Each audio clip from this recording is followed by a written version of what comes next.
রাত দিন তোমরা ঝগড়া কিসের জন্য করতেছো বলো না?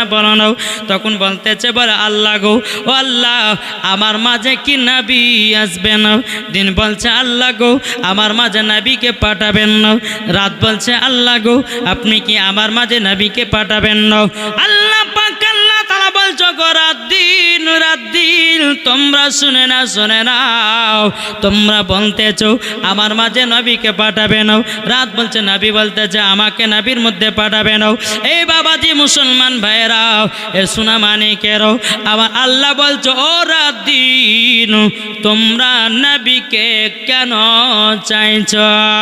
রাত বলছে আল্লাহ যদি আমার মাঝে নবীকে আগমন করান আমার সম্মানটা বেড়ে যাবে। দিন বলতেছে বলে আল্লাহ আমার মাঝে যদি নবীকে পাঠান, দিন বলতেছে আমার সম্মানটা বেড়ে যাবে। জোরে বলুন সুবহানাল্লাহ। তাহলে চিন্তা করুন, এই রাত দিন আমার নবীর জন্য পাগল দিবানা, জোরে বলেন। আর আমরা কিছু মানুষ হইয়া নবীকে এখনো চিনতে পারলাম না। যদি নবীকে চিনতে পারতাম নামাজকে বাদ দিতাম? যদি নবীকে চিনতে পারতাম কখনো কি সুদ খেতাম? নবীকে যদি চিনতে পারতাম কখনো কি মদ খেতাম? কি গো, নবীকে যদি আমরা সঠিকভাবে চিনতে পারতাম বাপ, আমরা কখনো বাবা হারাম খাদ্য খাবার খেতাম না। আমরা এখনও তো বাবাজি সঠিক পথে রাস্তায় আসতে পারিনি। এ ঠিক কি ঠিক না? যাক, ও চাচা কোদি গো, আচ্ছা 1 নম্বর যান। তো বাবাজি সোনামানিক আল্লাহ পাক আল্লাহ তাআলা যেন সকলকে নাবিজের আশিক নাবিজের প্রেমিক যেন বানিয়ে নেয়, জোরে বলেন। বাবা আমার নবী মুস্তাফার বয়স যখন বাবা 10 বছর, কত বললাম? 10। কোন কিতাবের মধ্যে বলছে 8। তো 8 হোক বা 10 হোক, একদিন মক্কাতে বাবা 1 মাস ধরে পানি নাই। কি নাই? পানি নাই, পানি হচ্ছে না।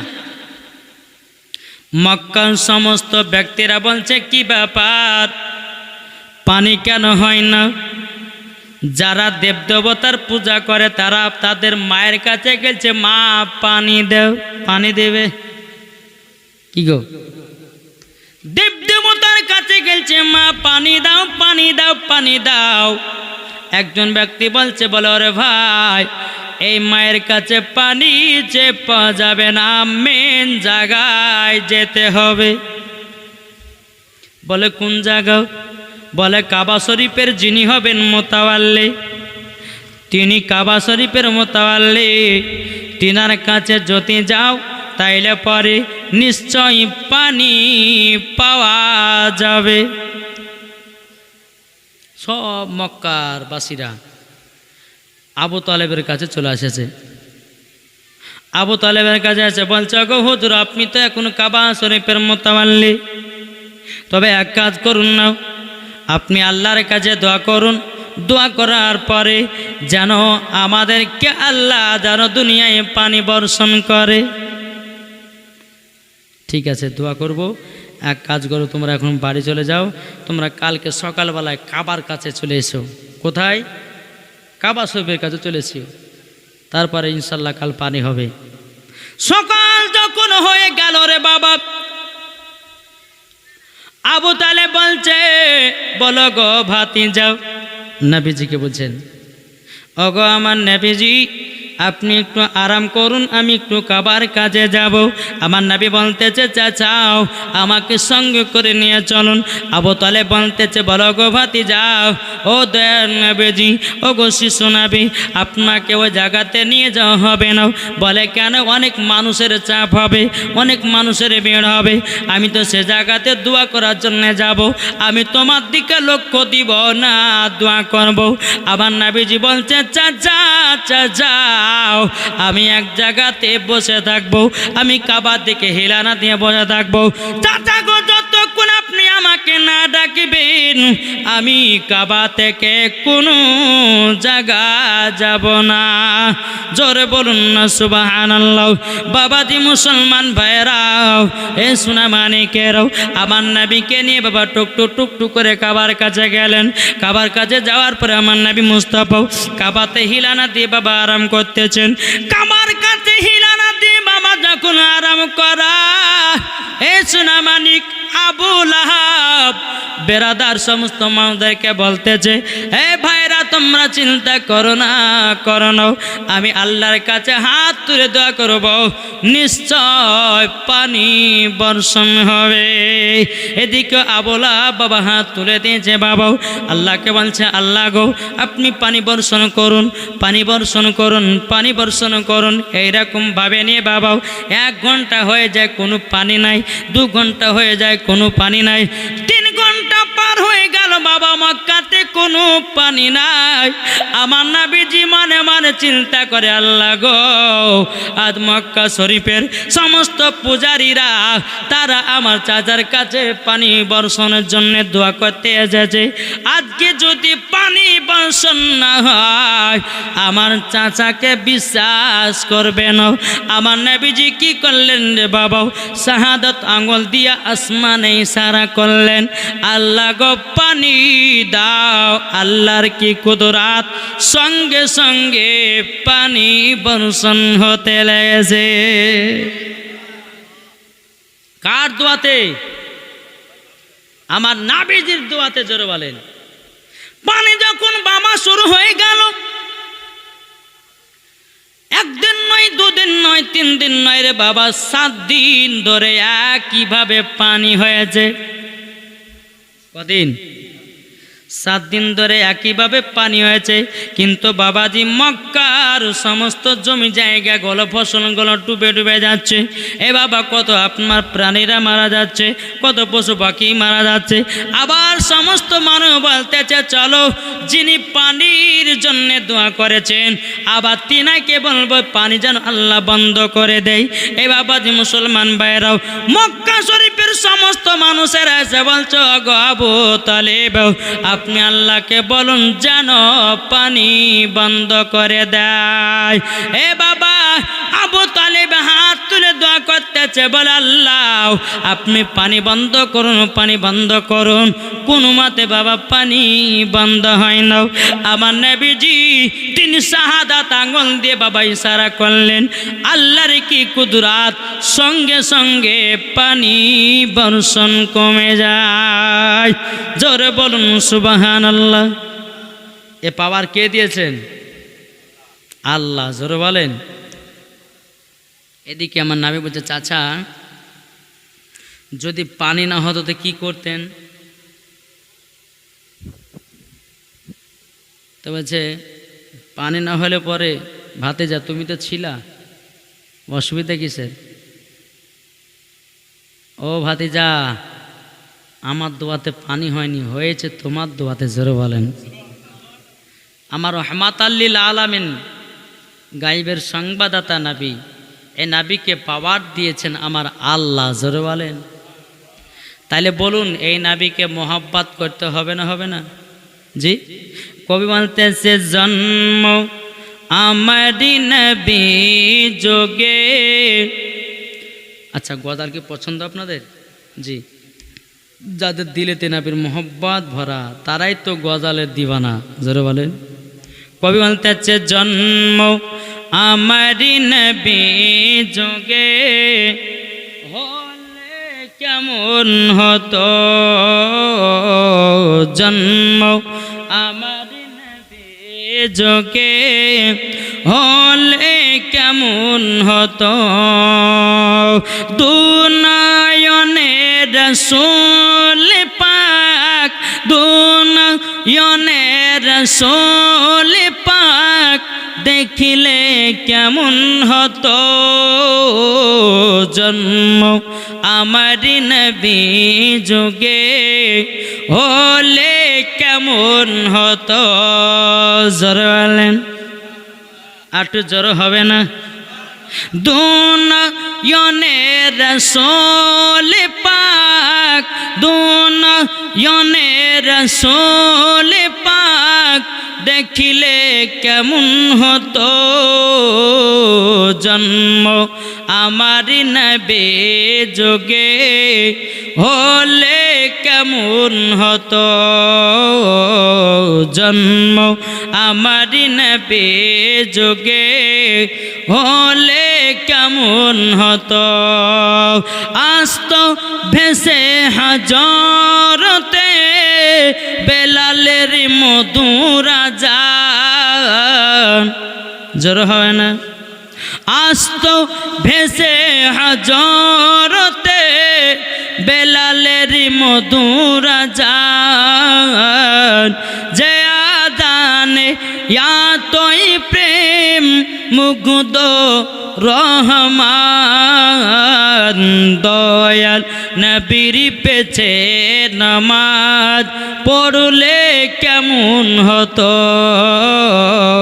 দয়াল নবীর পেছে নামাজ পড়লে কেমন হতো দুনয়নে রাসূল পাক দেখিলে কেমন হতো জন্ম আমার নবী যুগে হলে কেমন হতো জোরালেন দিন কতই আলোচনায় থাকতাম আমি অধম সামনে রাসূল পাক হতো পাশে সাহাবাগণ আবু বকর উমর উসমান আলী সঙ্গী কেমন হতো আবু বকর উমর উসমান আলী সঙ্গী কেমন হতো দুনয়নে রাসূল পাক দেখিলে কেমন হতো জন্ম আমার নবী যুগে হলে কেমন হতো আল্লাহুম্মা সাইয়্যিদিনা মাওলানা ওয়ালা আলে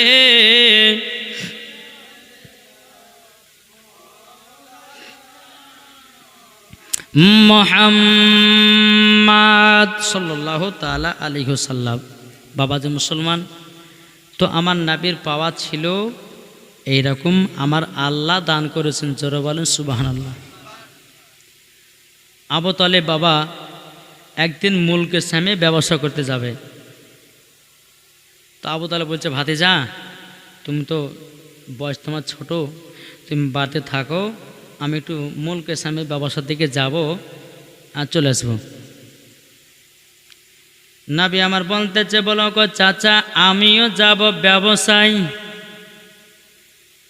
কি বলছেন? বলছে ব্যবসায় আমিও যাব। আবু তালেব বলতেছে, বলো গো ভাতিজা তবে শুনে নাও, তুমি ছোট বাচ্চা, তবে আমার সঙ্গে না গেলে পরে হয়। আমার নবীজি বলছে, চাচা দুনিয়াতে মা নাই, দাদু নাই, বাবা নাই, ওগো চাচা একা একা আমি কি করব, সঙ্গে করে নিয়ে চলেন। আবু তালেব বলছে, ঠিক আছে চলো। আমার নবীকে বাবা টুকটুক টুকটুক করে আপনার নিয়ে যেতে লাগলেন। যেতে যেতে যেতে বাবা একটা জায়গাতে আরাম করবেন, বিশ্রাম করবেন। একটা জায়গাতে বাবাজি গাছতলার নিচেতে আপনার আরাম করতেছেন। আরাম করতে করতে বাবাজি একটা গির্জা ঘর খানকা থেকে বাবাজি লোক পাঠায়া দেখলো আমার নবীর দিকে বাবা টুকটুক টুকটুক করে আপনার তাকাতে লেগেছে। তখন বাবাজি ওই আল্লাহওয়ালা ব্যক্তিতে বলতেছে, বলো গো তোমরা শুনে নাও, শুনে নাও, তোমাদের সকলের দাওয়াত থাকলো, তোমরা সকলে আমার খানকাতে দুটি করে খাওয়া দাওয়া করে যাব। যখন বাবাজি আবু তালেবের কাঁধে যতগুলি আপনার কাফিলা লোক ছিল বাবা, সবাইকে দাওয়াত দেওয়া হলো। ওই দলেতে আমার নবী মুস্তাফা বাবাজি আছেন, বেরাদার মুআজ্জাজ সামানিকরাও। বাবাজি সময় যখন ওই খানকাতে খেতে যাবে, আবু তালেব বলতেছে গো ভাতিজাও, এই মালপত্র জিনিসের কাছে আপনি আরাম করেন, আমরা খানকাতে যাব, 2-4টি করে খাবো, আবারও চলে আসবো। ও ভাতিজা টেনশন করো না, আমি তোমার জন্যে 2টিও বেঁধে নিয়ে আসবো। জোরে বলুন না সুবহানাল্লাহ। আমার নবীজি বলতেছে বলো গো চাচারা যান, আপনারা গিয়ে জলদি জলদি করে খানকা তোকে 2টি খাওয়া দাওয়া করে আসেন। বাবাজি মুসলমান ভাইরাও সবাই গেছে, আমার নবীজি একা সমস্ত জিনিসের কাছে বসে আছেন। বেরাদার লাইন হয়ে বাবা সবাই বসে গেছে। খানকার মালিকটা হুজুরটা বলতেছে বলো গো তোমরা তো সবাই এসেছো, কিন্তু ওই ছেলেটা কোথায়? ওই ছেলেটা মানে বলে এত বড় খানা যার জন্য আমি আয়োজন করলাম, একটা উট কাটলাম, সে যদি না আসে তাহলে কি করে হবে? বাড়িতে খানা দিচ্ছেন বেটা বেটির বিয়ে দেওয়ার জন্য বিটি, এবং যদি বাবা যদি জামাই যদি না আসে তাহলে পরে বাবাজি ওই বাড়ির কোনো মানান থাকলে বলে খানা আইনটা খানা করছে, ঠিক কিনা? ওই আল্লাহ বলে ব্যক্তিটা বলতেছি বলো গো তবে বলো না আমি যার জন্য একটা উট কাটলাম তারই তো আয়োজন, তার জন্য তো আয়োজন করেছি, তোমরা ওনাকে কেন নিয়ে আসলে না বলো? তখন বলতেছে আবু লাহাব বলতেছে, আবু তালেব বলতেছে বলো গো তোমরা শুনে নাও, ওটা হলো আমার ভাতিজাও, ওটাই হলো আমার কলিজা টুকরা ভাতিজাও। বলো ওই ছেলেটাকে যতক্ষণ না নিয়ে আসবে তোমাদের খেতে দেওয়া হবে না, শুধু উনার জন্য এত বড়টা খানা আমি বানিয়েছি। বেরাদার আমার নবীকে বাবা সঙ্গ করে নিয়ে গেলেন, নিয়ে যাওয়ার পরে খাওয়া দাওয়া করা হলো। আল্লাহ বলে ব্যক্তিটা বলছে বলো গো আবু তালেব এক কাজ করো, তোমরা কোথায় যাবো? বলে আমরা মুলকের সামনে ব্যবসা করতে যাব। মুলকের সামনে ব্যবসা করতে যেও না। বলে কেন? যদি যাও নবীকে যদি নিয়ে যাও ইনাকে আর ফিরতে দেবে না কিছু ইহুদি লোকেরা। তাড়াতাড়ি তোমরা এই জায়গাতে ব্যবসা করে নিয়ে বাড়ি চলে যাও। তখন আবু তালেব বলতেছে বলো গো ভাই কি কারণের জন্য, কিসের জন্য? বাবাজি ওই আল্লাহ বালা ব্যক্তিটা বলতেছে বলো গো আবু তালেব তুমি কি জানো না ইনি হলেন আখেরি জামানার নবী, ইনি হলো সমস্ত নবীদের নেতা। যদি তোমার ভাতিজাকে নিয়ে যাও ইহুদিরা যদি জানতে পারে ইনি আখেরি জামানার নবী, সঙ্গে সঙ্গে তলোয়ার দিয়ে তিনাকে কতল করে দেওয়া হবে। কেননা আমরা তাওরাতের মধ্যে পড়েছি, জুবুরের মধ্যে পড়েছি নবী যখন দুনিয়াতে আসবেন তিনার ইসলাম প্রচার করবে আর বেধর্মীদের জানো দুনিয়াগুলোকে ধ্বংস করে দিবে। বেরাদান ইসলাম মাদান সামানিকরা এ বাবাজি জানো আবু তালেবের বাবা আপনার বয়সে গেল আর মুলকে সাম জানো যাও হলো না। বেরাদান ইসলাম মাদান সামানিকরা আমার নবীকে নিয়ে বাবা আপনার বাড়ি চলে আসলেন। আসার পরে আমার নবী মুস্তাফা এক জায়গাতে বসে বসে বাবা কান্না করতেছে, বাবা 2 চোখের পানি ফেলায়া কান্না করতেছে। আবু তালেব বলতেছে গো ভাতিজা কান্না করছে কেন? ও গো চাচা আমার আব্বা মায়ের কথা মনে পড়তেছে, ও গো চাচা আমার দাদাজির কথা মনে পড়তেছে, আমার জানো মাকে দেখতে পাই না তারই জন্য আমার মনটা জানো খারাপ। বেরাদার ইসলাম মাদান সামানিকরাও যখন বাবা কথা বলার পর আবু তালেব বলতেছে ও ভাতিজা তুমি কান্না করো না, তুমি যদি কান্না করো আসমানের ফারিস্তারাও কান্না করে। ও বাবাজি মুসলমান ভাইরাও আল্লাহ বলছে বান্দা বান্দিরা তোমরা এতিমের সেবা করো, যারা এতিমের সেবা করে আল্লাহ বলছে জান্নাতি, যারা এতিমের সেবা না করবে সে হবে জাহান্নামী। কি গো আমরা নবীকে ভালোবাসবো তো? জি যাক আপনাদের মানুষের অবস্থা খারাপ হয়ে গেছে, আমি এখন শেষ করে দিই নাকি বলছেন? হ্যাঁ, 12টা বেজে গেছে, আর লম্বা চড়া করবো না। 2-1টি নাত পড়ে আমার বক্তব্য সমাপ্ত করব। বেরাদার নাকি? জি, 12টা বেরাদার মহাদর সমানিকরাম।